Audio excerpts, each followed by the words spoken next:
What secrets did the god of wisdom conceal? Welcome to a deep dive into the fascinating world of ancient Egypt. Today, we are pulling back the curtain on a deity whose influence, well, it permeated nearly every aspect of Egyptian life, really.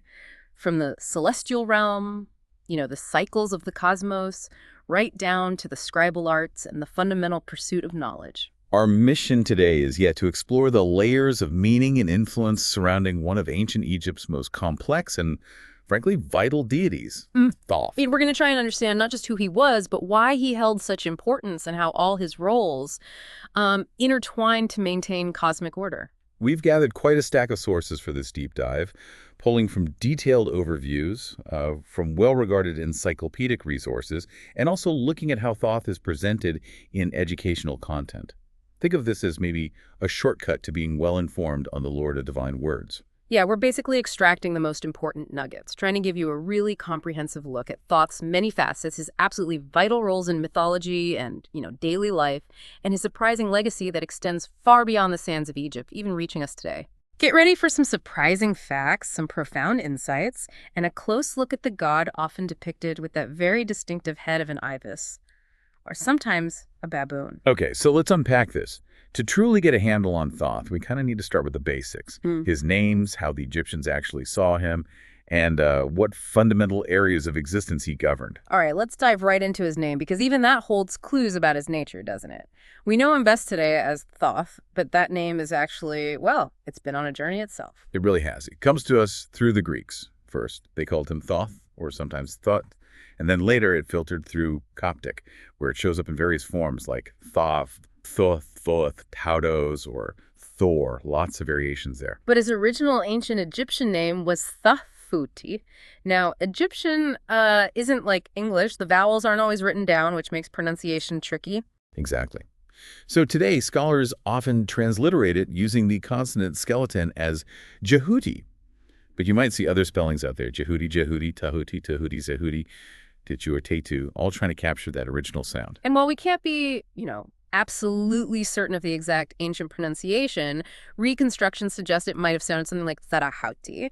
But what's really fascinating, I think, is the theory about where that name, Tharahut, might actually come from. Yeah, there's this one theory linking to a word, Thanai. Now, some scholars claim this was the absolute oldest name for the ibis bird, even though the more common word we know later is HBJ.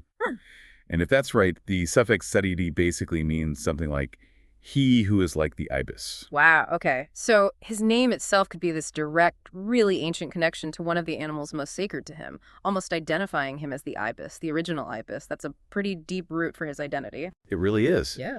And that connection to the ibis, well, it brings us directly to how the Egyptians visually represented him. The most common depiction, the one you're probably most familiar with, is a man with the head of a green ibis. And you have to stop and wonder, right? Why the ibis? Yeah. What was it about this particular bird that spoke to the Egyptians about Thoth? Well, one really compelling theory is quite visual. Think about the long, curved beak of the ibis. Okay. The Egyptians might have seen that curve as a natural symbol of the crescent moon. And since Thoth was so profoundly connected to the moon, this physical characteristic of the bird just provided a perfect, elegant link. That's brilliant. It's like a visual metaphor tying his form directly to one of his core domains. But the ibis-headed man wasn't his only look, was it? Oh, far from it. While the ibis form was definitely dominant, he also frequently appeared as a seated baboon, which is quite different. And this baboon depiction sometimes includes a lunar disk right on its head, again reinforcing that lunar connection.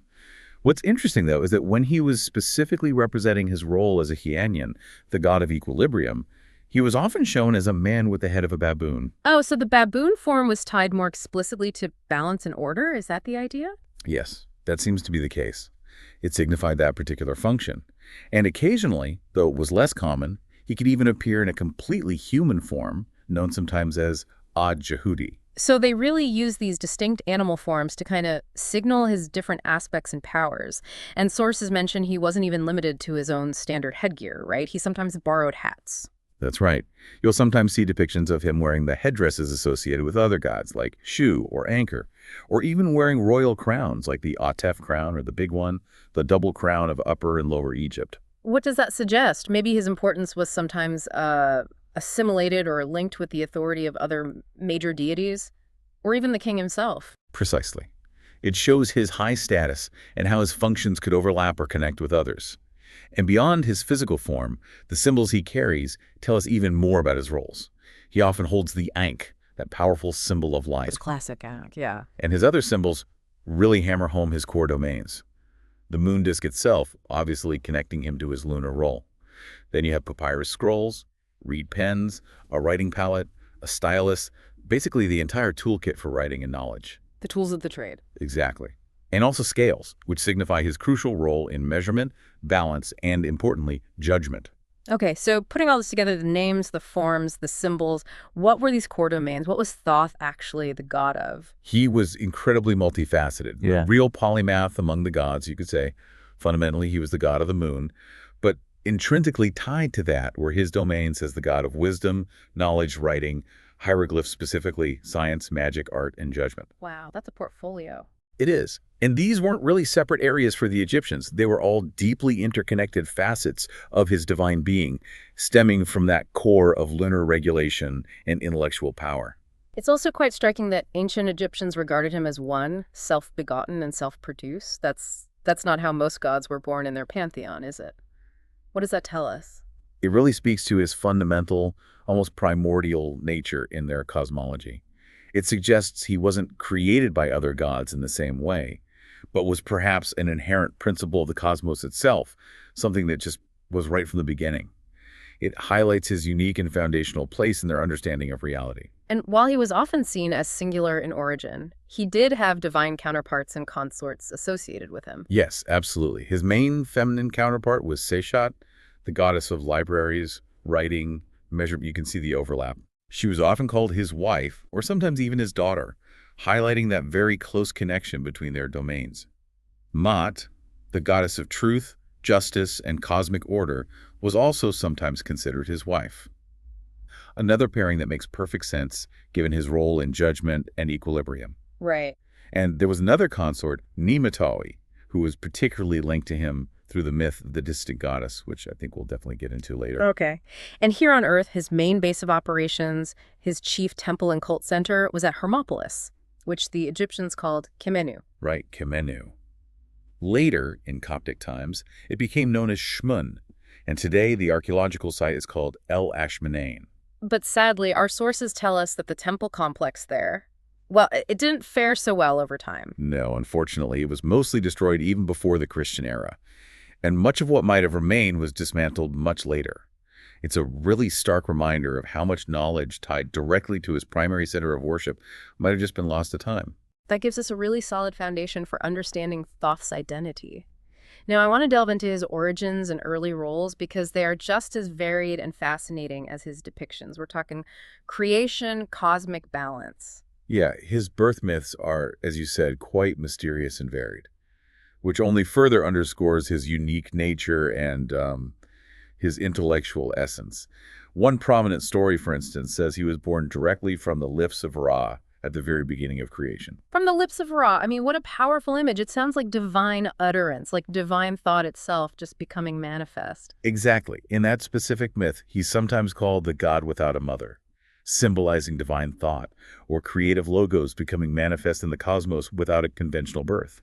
It connects him directly to the act of creation through divine speech, through the word. But then there's another tale that presents him as even more fundamental, like self-created right at the beginning of time. Yes. In that version, he takes his ibis form and actually lays the cosmic egg of creation. So he is the original source in that telling, the entity from which creation itself emerges. And then there's that really dramatic, almost unsettling story from the contendings of Horus and Set, that epic struggle for kingship. That's right, in that really brutal narrative where Horus and Set are constantly fighting, engaging in all sorts of conflicts, including sexual assaults. Thoth is said to have emerged from Set's forehead. From Set's forehead? How? Well, the story goes that it happened after Set accidentally swallowed Horus's semen during one of their rather unpleasant confrontations. Wow, okay. That's a stark contrast to the serene creation myths. But regardless of the specific origin story born of Rest's thought, self-created egg layer, or bursting from Set's head, they all seem to emphasize his intellectual nature and his role as a kind of neutral or mediating force, don't they? Precisely. He isn't born of a typical divine pairing in most accounts. His birth is tied to creation, thought, or resolving cosmic conflict, positioning him as distinct and essential for establishing order right from the start. He's always presented as independent and possessing this unique kind of power, intellectual and regulatory. And these early roles tie directly into his fundamental connection to the moon, right? He was, at his core, a moon god, sometimes known specifically as Aya Jehudi. Yes, fundamentally a moon god. Aya Jehudi seems to mean something like moon Thoth, and in this role he was seen as representing the moon for the entire month, governing its phases. And the moon's phases and cycles were incredibly important to the ancient Egyptians, weren't they? Much more than just a handy light source at night. Oh, absolutely crucial. They were the primary means of measuring time, regulating the calendar for both civil life and, very importantly, religious life. The phases dictated the timing of festivals, rituals, even agricultural cycles linked to the Nile's flood. So his intrinsic link to the moon, to this regular measurement and regulation, naturally connected him to wisdom, because you need wisdom to understand cycles magic and the ordering or judging of events. Exactly. He wasn't just the god of the moon, he was the god who governed the moon's cycles, bringing order and predictability to time itself. And as we discussed earlier, he was often depicted with the lunar disk and crescent moon right there on his head, a very clear visual representation of this central role. Beyond timekeeping and knowledge, though, he was also vital for maintaining cosmic equilibrium, that fundamental principle the Egyptians called Ma'at. Yes, this is another absolutely foundational aspect of his identity. In his baboon form, specifically as Ashian, he was the god of equilibrium, and he held this crucial place as one of the two deities, the other being Ma'at herself, the goddess who stood on either side of Ra's solar bark. Ra's solar bark, that's the boat he traveled in across the sky by day and through the underworld by night, right? Kind of representing the whole cycle of existence. Why did it need Thoth and Ma'at specifically on either side? Their presence was essential for maintaining balance during Ra's perilous journey. Without them, the forces of chaos, embodied by serpents like Apophis, could overwhelm the bark, disrupting the entire cosmic order. Thoth's wisdom and regulatory power, combined with Ma'at's principle of truth and justice, kept the journey stable and on course. He was so intertwined with this principle that sources sometimes even considered him the husband or maybe the father of the goddess Ma'at, who personified divine balance, truth, order, and justice. Right, that highlights the deep, almost familial connection between Thoth's very essence and the cosmic order itself. Ma'at wasn't just an abstract concept, she was a goddess, and his relationship with her underlined his role. And he wasn't just a symbol of it. Sources state he was responsible for actually framing and enforcing the laws of Ma'at. He was the ultimate upholder of cosmic order through regulation and law. Exactly. He wasn't just the abstract principle, he was the active agent ensuring it was upheld. He was the divine lawgiver and the enforcer, using his wisdom and judgment to maintain that crucial balance. Okay, that leads us beautifully into perhaps his most famous, most impactful role. The divine scribe, the master of language, and the architect of all human knowledge. This is huge. This is where we see his most profound impact on Egyptian civilization, and actually beyond. Thoth is universally credited by the ancient Egyptians with inventing writing, specifically hieroglyphs. I mean, just think about that. What an incredible gift that must have been seen as. Bestowing upon humanity the power to record, to communicate across vast distances in time, to preserve wisdom across generations. It essentially allowed their entire civilization to remember itself, didn't it? To build history, accumulate knowledge, formalize religious beliefs, legal systems. Exactly, it's the foundation of so much. And he wasn't just the inventor of the tool of writing. He was seen as the ultimate source of all significant works: science, religion, philosophy, magic. Any important text, any profound idea was believed to ultimately originate from Thoth's divine intellect. And the Greeks, when they encountered Egyptian culture and ideas, they really ran with this concept, didn't they? They expanded on it massively. Oh, they did. In their interpretations, they credited Thoth, or Hermes as they called him, with inventing just a staggering array of human achievements: astronomy, astrology, numbers, mathematics, geometry, land surveying, which was vital in Egypt, with the Nile floods redefining boundaries every year, medicine, botany, theology, civilized government, the alphabet, even though hieroglyphs aren't technically alphabetic in the Greek sense. Reading, writing, oratory. Pretty much everything intellectual. Pretty much. Yeah. They went so far as to claim he authored every work of knowledge, both human and divine. It's an incredible testament to the sheer breadth of knowledge and intellectual achievement they associated with him, reflecting the high regard they had for Egyptian wisdom traditions. That really shows the immense respect they had for the Egyptian intellectual tradition, all personified in Thoth. And in the divine realm itself, he wasn't just a conceptual source, he was the ultimate divine scribe, the cosmic record keeper, right? Absolutely. He meticulously observed and wrote down everything that happened, both in the divine realms and on Earth. Sources even say he reported directly to Ra, the sun god, every single morning, giving him an account of the night and the state of the cosmos. Can you imagine that celestial morning briefing? Okay, Ra, here's the overnight report. Yeah. And he diligently recorded the thoughts and decrees of the other gods, the histories and accomplishments of the pharaohs, and the intricate laws that govern the cosmos itself, ensuring that divine wisdom and cosmic events were never lost or forgotten.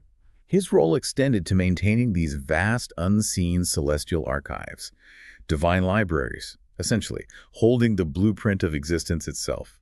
These were said to contain absolutely everything, from the most powerful magic spells to precise astronomical calculations, all meticulously recorded and organized by Thoth. And this deep reverence for him as the scribe meant he was the universal patron god for ancient Egyptian scribes here on Earth. Absolutely. Becoming a scribe, as you know, was a path to status and privilege in Egyptian society.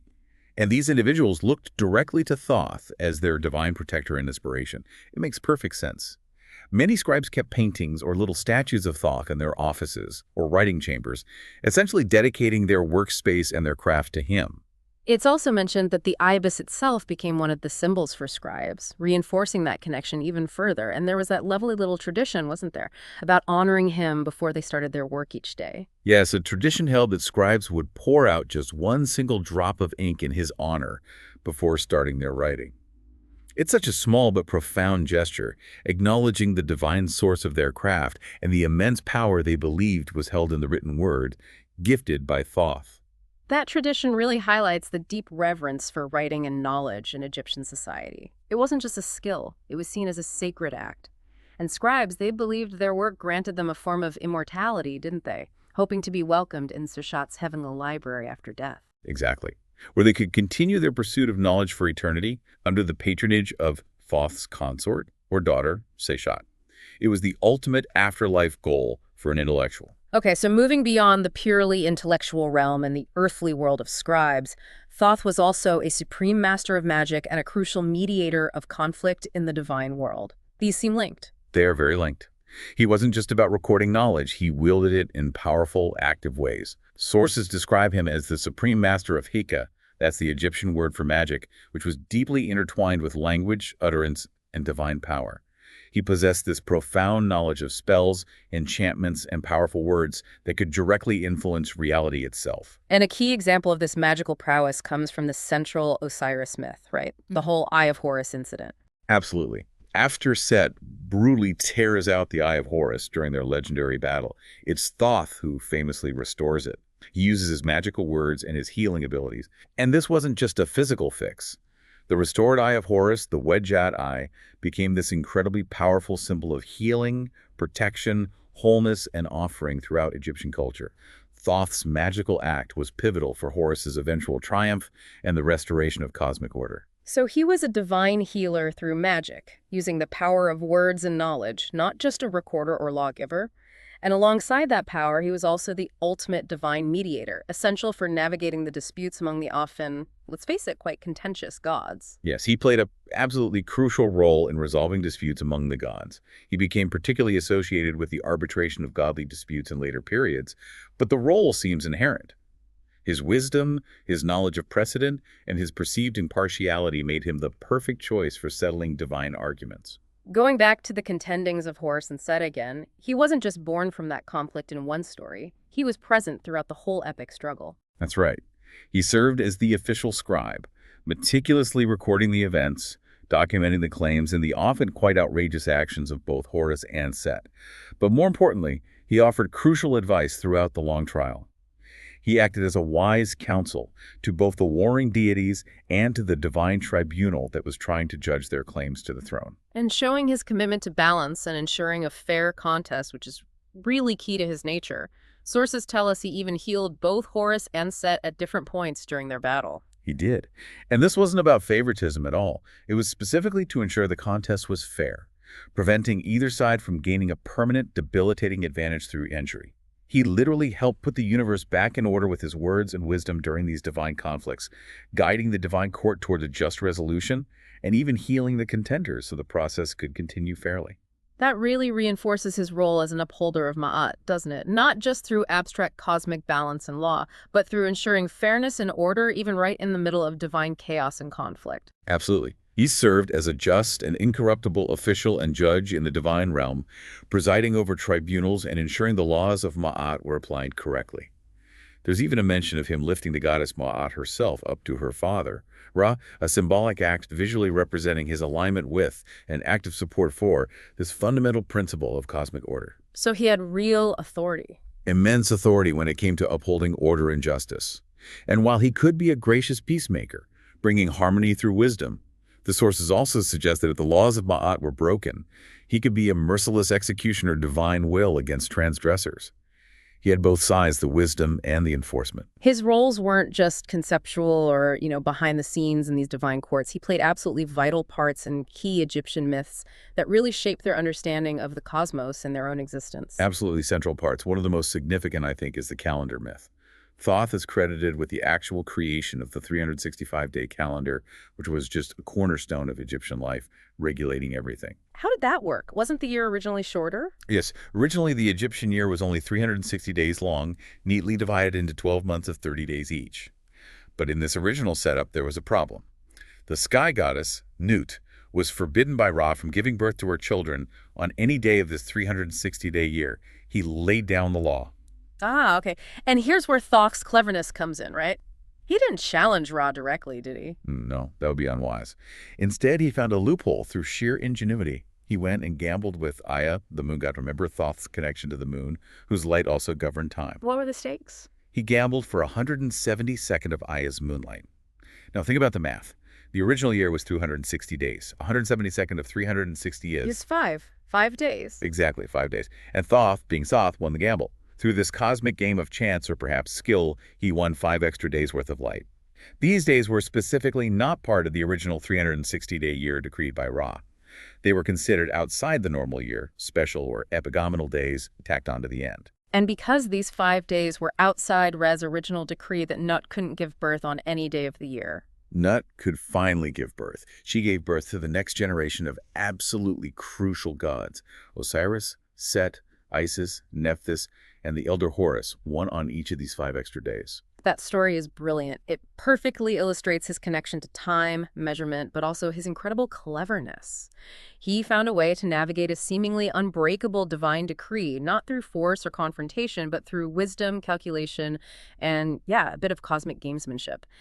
And in doing so, he enabled these foundational events in their mythology, the birth of the Assyrian gods. He also played a key role later in that central Osiris myth cycle, the whole narrative surrounding Osiris's death, resurrection, and the struggle between Horus and Set. After Osiris is murdered and brutally dismembered by Set, it's Thoth who gives Isis the magical words, the specific knowledge she needs to reassemble her husband's body and restore him to life, at least partially, enough to conceive their son, Horus. So his magic and knowledge were essential for the continuation of that lineage. And his counsel didn't stop there, did it? No, he continued to offer wisdom and advice to Horus and the divine court throughout the long conflict, and after the epic battle between Horus and Set was finally concluded, helping to establish Horus as the rightful king and restore Ma'at. Then there's also that interesting myth of the distant goddess. What's that about? Yes. Ra's daughter, who is also the Eye of Ra, a really powerful, often fierce goddess associated with protection but also destruction, sometimes identified with Sekhmet or Hathor, would sometimes flee Egypt. She'd go off to a distant land, often Nubia to the south, maybe in a fit of anger or just independence. And this was a problem. A huge problem. Ra needed the Eye daily for his solar journey, for the power and protection she provided, but she was far too powerful and dangerous in her angry state to be simply forced or dragged back. So enter Thoth. Exactly. Thoth was the one chosen by Ra for this incredibly delicate diplomatic mission. Retrieve the goddess and crucially pacify her. This task required immense skill, humility, cunning, perseverance. It wasn't about fighting her, it was about persuading her, calming her down. One account even claims he had to ask her to return a staggering 1,077 times, never giving up. 1,077 times. That's incredible patience and dedication. How did he finally convince her? He used stories, clever arguments, gentle persuasion, sometimes even amusing her with tales, and perhaps reminding her of her importance back home. His success wasn't just about getting her physically back to Egypt. Her return was said to bring transformation, renewed fertility, and joy to the land and people who had suffered in her absence. And did he get a reward for this epic feat of diplomacy? He did. His reward for this crucial mission was the goddess Nehemetali as his consort.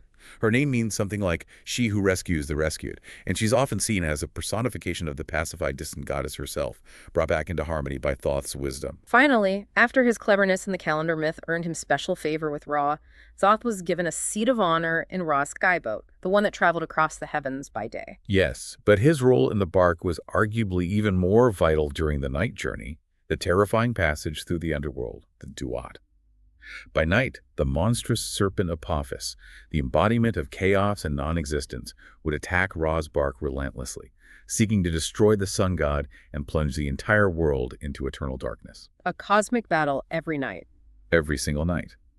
And Thoth, using his profound knowledge of magic, his spells, his understanding of words of power, played a key role in helping to drive away Apophis, protecting Ra and ensuring the sun could rise again. So his direct involvement in fighting against Apophis linked him squarely to the cycle of day and night, and therefore intimately to the lives of human beings. Their very existence depended on the sun's triumphant return each morning, a victory Thoth helped secure. He was a vital protector against the forces of chaos threatening the entire cosmos. And moving from the world of the living and the divine sky, Thoth held immense power and responsibility in the afterlife, particularly as the judge of the dead and a guardian figure within the Duat, the Egyptian underworld. His presence is absolutely constant, isn't it, in depictions of the Hall of Truth, also called the Hall of Two Truths, that crucial ceremony, the weighing of the heart. He's always there alongside Osiris, the lord of the underworld, and Anubis, the jackal-headed god of mummification who guided the deceased soul. Yes, this was the most critical moment for any deceased soul. Their heart, which the Egyptians saw as the seat of consciousness, memory, and morality, was placed on one pan of a huge scale. On the other pan was the single light feather of Ma'at, representing truth, justice, and cosmic order. And Thoth's role here was, what exactly? Anubis adjusted the scale, Osiris presided. Thoth's role was absolutely crucial. He was the impartial divine scribe who meticulously recorded the outcome of this judgment. He stood there with his scribe's palette and reed pen, noting down the result. So he was the ultimate record keeper in this most critical, eternal ceremony, ensuring absolute justice. Exactly. There was no room for error, no possibility of deception with Thoth recording. If the heart was lighter than the feather or balanced perfectly, the soul was declared true of voice and deemed worthy of passing into the blessed afterlife. If it was heavier, weighed down by sin and wrongdoing, It was devoured by the monstrous goddess Ammit, that terrifying composite creature of crocodile, lion, and hippopotamus. Annihilation. total annihilation, the second death. Thoth's record was the final, undeniable account of the soul's fate delivered to Osiris. Wow. This vital role in determining the eternal fate of countless souls must have given him an incredibly strong reputation for truth and integrity in Egyptian thought. Didn't they have a saying about him? Yes, it led to the phrase describing a life lived justly and honestly as being straight and true like Thoth. His judgment was the benchmark for ethical living. And you have to think, witnessing countless judgments, assessing the moral weight of human lives across millennia. That must have given him profound insights into human nature, its flaws, its virtues. Absolutely. Insights which, knowing Thoth, he would have meticulously recorded in his eternal ledgers, creating this vast cosmic archive of human morality over the ages. But his wisdom was also indispensable for souls after the judgment, right? Even for those who passed the test. The underworld, the Duat, was still a perilous place to navigate. Oh, definitely. It was depicted as filled with demons, dangerous gateways, fiery lakes, and treacherous paths. Yeah. Thoth's magic and knowledge were frequently invoked in the spells recorded in funerary texts like the Book of the Dead. These spells were designed specifically to help the deceased soul navigate this terrifying landscape, overcome obstacles, and protect them against malevolent forces they might encounter. So he helped them journey through it. Yes, and he also oversaw the process of the revitalization of the soul, which was necessary to bring the dead back to a form of life in the underworld, allowing them to exist as blessed spirits, the Ak. It sounds like he was not just a judge, but also a necessary guide and protector even after death. And didn't the sources mention he had a specific place in the afterlife for this purpose? A sort of base? Yes, he had a home, or perhaps a sanctuary known as the Mansion of Thoth, located somewhere within the Duat. This seems to have provided a safe haven for souls, a place to rest and find refuge during their difficult journey. It was potentially a place where souls could receive or learn specific magic spells and acquire necessary knowledge from Thoth himself to further aid their passage and integration into the afterlife. So, with all these vital roles, regulating the cosmos, inventing knowledge, mediating disputes, judging the dead, guiding souls, it's really no surprise that Thoth's worship was incredibly widespread throughout ancient Egypt. No, not at all. He wasn't just revered at his main cult center in Hermopolis, he was genuinely venerated across the land by people from pretty much all walks of life. His importance definitely extended beyond the royal court to ordinary individuals. We see evidence like mentions of offerings made in private tombs, specifically on the festival of Thoth, showing his significance to non-royal individuals too. They relied on his wisdom in life and hoped for his justice in the afterlife. And the royal acceptance and veneration is crystal clear, isn't it? Especially in monarchs actually using his name in theirs. Like that famous line of pharaohs, the Thutmose III, the great conqueror, for instance, their names literally mean born of Thoth. Exactly. Directly linking their royal legitimacy, their wisdom, their power to rule right back to the god of wisdom and order. It's a powerful statement. And his chief temple and main center of worship was, as we mentioned, back at Hermopolis, Khemenu. That wasn't just a place of worship, was it? It sounds like it was more of an intellectual hub. It seems to have been, yes. A flourishing intellectual center, specifically dedicated to the pursuit of knowledge, wisdom, and the scribal arts, really reflecting his core domains. A university town, almost, centered around the temple. And the cult's prominence really shot up when Hermopolis actually became the capital of Egypt during the late period, didn't it? Around the first millennium BCE. Yes, that elevated the status of Thoth's cult to a truly national level, increasing its influence and resources significantly. Now, a major and maybe slightly weird to us aspect of his cult involved his sacred animals, particularly the ibises and baboons we talked about earlier. These weren't just symbols, were they? No, they were seen as living manifestations, living representations of the god walking among them, or flying, in the case of the ibis. And this led to the practice of animal mummification, on a truly industrial scale, it sounds like, dedicated to Thoth. It really was. Millions, literally millions of mummified ibises were buried in his honor, particularly during the late period and the Ptolemaic era. This wasn't just a small, localized practice. Vast catacombs were discovered, just packed floor to ceiling with these ibis mummies. Wow. And they were sold. Yes, mummified ibises and also baboons were actually bred on farms nearby, killed, mummified, and then sold to pilgrims who were visiting his cult centers, particularly Hermopolis and Saqqara. Buying one was a votive offering, a way for an ordinary individual to make a personal dedication to the god to seek his favor. And excavations at places like Tuna el Gvel, which is the necropolis for Hermopolis, have revealed these huge collective graves, haven't they? Just thousands upon thousands of these mummified animals. Exactly. It's physical testament to the sheer scale of his popular veneration. And finding another large burial ground for these sacred animals way up at Saqqara, near the old capital of Memphis, highlights that his popularity remained widespread and incredibly important well into the later periods of Egyptian history. This wasn't just a Hermopolis thing. It was a national devotion expressed through these animal cults. His popularity and the desire for his protection and wisdom is also really evident in the sheer number of amulets found depicting him, right? Oh, absolutely. Amulets showing Thoth as an ibis, or as the ibis-headed man, sometimes holding or wearing the wedge-out eye, that symbol of healing he restored, or as a baboon, were very common finds in tombs, settlements everywhere. And these weren't just for the dead. People wore them in life. Yes, they were definitely worn in life. Likely by scribes, officials, priests, maybe scholars, but probably by anyone seeking wisdom, protection in legal matters, success in intellectual pursuits, or just general guidance. They were a way to invoke his powers. And then, yes, they were also placed on mummies to aid the deceased in the afterlife, particularly for the judgment scene. It shows a really personal, accessible connection to the god, integrating him right into daily life and death, beyond just formal temple worship. So Thoth's influence clearly didn't just fade away with the end of ancient Egyptian civilization as a distinct political entity. He has this incredibly deep and enduring legacy that stretches right into later periods and continues to touch modern culture in some pretty surprising ways. It really does. One of the most significant points of continuity, and maybe transformation, is the identification made by the Greeks when they came into contact with Egyptian culture in a major way, especially after Alexander. They identified Thoth with their own god, Hermes. Why Hermes specifically? Well, they saw these striking similarities in their attributes and functions. Both were messengers of the gods. Both were guides. Hermes guided souls to the underworld. Thoth guided them within it. Both were seen as inventors. Hermes invented the lyre, weights and measures. Thoth invented writing, etc.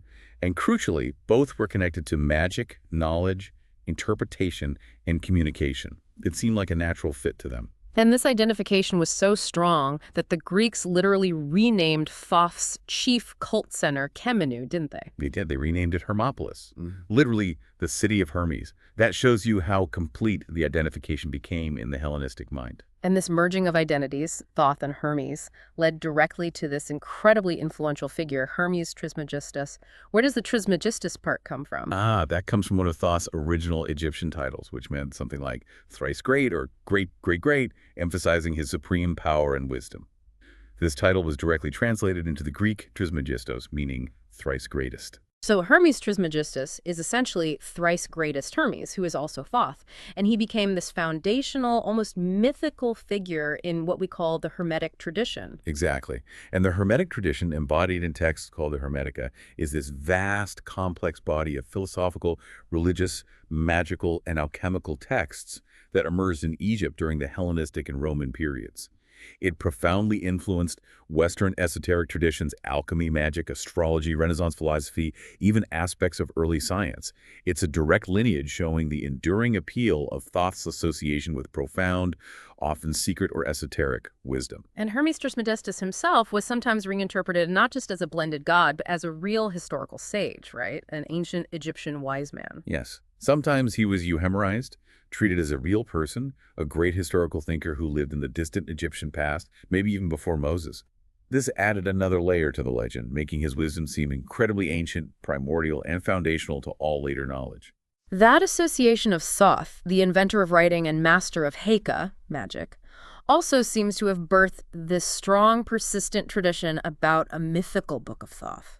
Yes, the belief grew that Thoth, being the source of all knowledge and magic, must have written it all down in certain powerful magical treatises. These books were said to contain all knowledge, both divine and worldly, maybe even the secrets to controlling reality. And they were hidden? Supposedly hidden away, containing immense power, and intended to be found only by worthy initiates or perhaps dangerously stumbled upon. This idea gained a lot of traction in later periods. We even see the early Christian church father, Clement of Alexandria, who lived around the 2nd or 3rd century CE in Egypt, mentioning a tradition that Hermes, meaning Thoth Hermes Trismegistus, wrote 42 essential books containing all the knowledge needed by humanity, covering everything from religious rituals and hymns to medicine, law, and astrology. Clement mentioning it must have helped solidify that concept of a mythical book of Thoth containing this ultimate, maybe secret or occult knowledge. And in a broader sense, couldn't you say all Egyptian funerary spells, like those in the Book of the Dead, were kind of seen as Thoth's work? You absolutely could. They were written words imbued with magical power, Heka, intended to guide and protect the deceased through the afterlife journey, a domain Thoth directly oversaw and judged. So in essence, the entire corpus of funerary literature could be considered part of the books of Thoth. We also see some really fascinating historical interpretations of Thoth by non-Egyptians who were trying to make sense of his significance within their own cultural or philosophical frameworks. You mentioned Plato. Yes, the famous Greek philosopher Plato mentioned Thoth using his Greek name Thoth in his dialogue Phaedrus. But it's not entirely complimentary. Oh, how so? Plato uses the myth of Thoth inventing writing to explore the nature of memory and true wisdom. In the dialogue, Thoth presents his invention, writing, to the Egyptian king Thammus, boasting it's a great tool for memory and wisdom. But King Thammus is skeptical. He argues that writing will actually lead to laziness and forgetfulness among humans because they'll rely on external marks instead of internal memory. He says it provides only the appearance of wisdom, not the genuine reality of remembering and true understanding. It's a remedy for reminding, Thammus says, not remembering. Wow, that's a really fascinating, almost counterintuitive perspective on the impact of Thoth's most famous invention coming from an ancient Greek viewpoint, a critique of writing itself. It really is. And then there's another fascinating cross-cultural interpretation from Artapanus of Alexandria. He was an Egyptian Jew writing in Greek back in the Hellenistic period, maybe 3rd or 2nd century BCE. He engaged in that practice called euhemerism, treating mythological figures as historical human beings. Artapanus euhemerized Thoth Hermes and made this incredible claim. He identified him with the Hebrew prophet Moses. Moses? Really? That's a huge connection to make. What was the basis for linking Thoth, Hermes, and Moses? It seems to have been based on their shared roles as foundational figures who were authors of sacred texts, the Torah for Moses, the supposed books of knowledge for Thoth Hermes, and as creators or promulgators of laws and societal order. This idea actually had legs. Many later authors from late antiquity right through the Renaissance either explicitly identified Hermes Trismegistus with Moses or saw them as contemporaries who shared similar, perhaps secretly connected bodies of ancient wisdom. That's incredible. It shows how Thoth's powerful figure was integrated, reinterpreted, and seen as a source of ancient foundational wisdom across completely different cultures and religions over millennia. It speaks volumes about his perceived importance. It really does. He became part of this long tradition trying to connect Egyptian, Greek, and Hebrew wisdom traditions back to a common source. And Thoth continues to pop up, sometimes subtly, sometimes overtly, in modern culture, too. It's a testament to his enduring recognition, maybe the power of his imagery as a symbol of ancient knowledge, magic, and mystery. Oh, definitely. You see references in popular culture all over the place. Like, remember the film The Mummy? The powerful artifact was the Scroll of Thoth. Right. And Aleister Crowley's famous, incredibly influential Thoth tarot deck draws directly on his name and associated symbolism for its esoteric system. Even the horror writer H.P. Lovecraft seems to have drawn on the name base for his cosmic entity Yog-Sothoth, linking that name to sorcery, forbidden knowledge, and cosmic gatekeeping. He shows up in various media too, video games like Zone of the Enders, Age of Mythology, and Smite, where he actually appears as a playable deity. You can find him in films like Gods of Egypt, though maybe not the most accurate portrayal. Perhaps not. And in comic books based on the God of War series, and in literature too, like Ian Waldheim's science fiction series Croyd, or Neil Gaiman's very popular novel American Gods, where Thoth appears cleverly disguised as Mr. Ibis, an undertaker and storyteller possessing deep ancient knowledge. And his iconic imagery, that ibis-headed figure, is still instantly recognizable today. Sometimes it's even used institutionally. The University of Cairo, for instance, uses a depiction of Thoth sitting on his throne as their official logo, explicitly linking modern higher learning right back to the ancient Egyptian god of wisdom and knowledge. So we've truly covered a vast amount of ground in this deep dive into Thoth. His identity is just incredibly multifaceted, isn't it? And so deeply integrated into the Egyptian cosmos. He was the divine scribe, the architect of all knowledge, the master of potent magic, the cosmic timekeeper who literally manipulated the calendar, an impartial judge of gods and men, a key player in fundamental myths, and this enduring symbol of profound wisdom. His role spanned everything. The divine realm, shaping creation and mediating conflicts, the earthly world, enabling civilization through writing and patronizing knowledge seekers, and that terrifying but vital journey through the afterlife, ensuring justice and guiding souls safely through the duat. And his legacy, particularly through that really strong, centuries-long connection to Hermes Trismegistus and the tradition of the mythical Book of Thoth, it just shows us how ancient Egyptian ideas about wisdom, magic, and the power of the written word could continue to influence philosophical, esoteric, and even religious thought for literally millennia, constantly being adapted and reinterpreted by vastly different cultures. What's truly fascinating here, I think, is how a deity initially linked to the somewhat, unassuming figures of the moon and a specific bird, the ibis, could evolve to become the ultimate personification of cosmic order, intellectual pursuit, the regulatory power of calculation and language, and the fundamental power of the written word itself to shape reality and preserve truth. Yeah. This deep dive into Thoth really shows us how foundational concepts like knowledge, justice, measurement, balance of fear, these weren't just abstract ideas for the Egyptians. They were living, active forces, personified in Thoth and woven into the very fabric of their belief system, creating a figure whose importance just resonated through every single layer of existence. And maybe this raises an important question for you listening now to consider as you go about your day. In our modern world, which is just overflowing with information, where truth seems constantly debated and the sheer volume of data can feel chaotic, what ancient wisdom from a figure like Thoth about the importance of careful recording, impartial judgment, maintaining balance, and the profound power inherent in knowledge and language might still hold relevance today? How might we navigate our own complex reality using some of those ancient principles?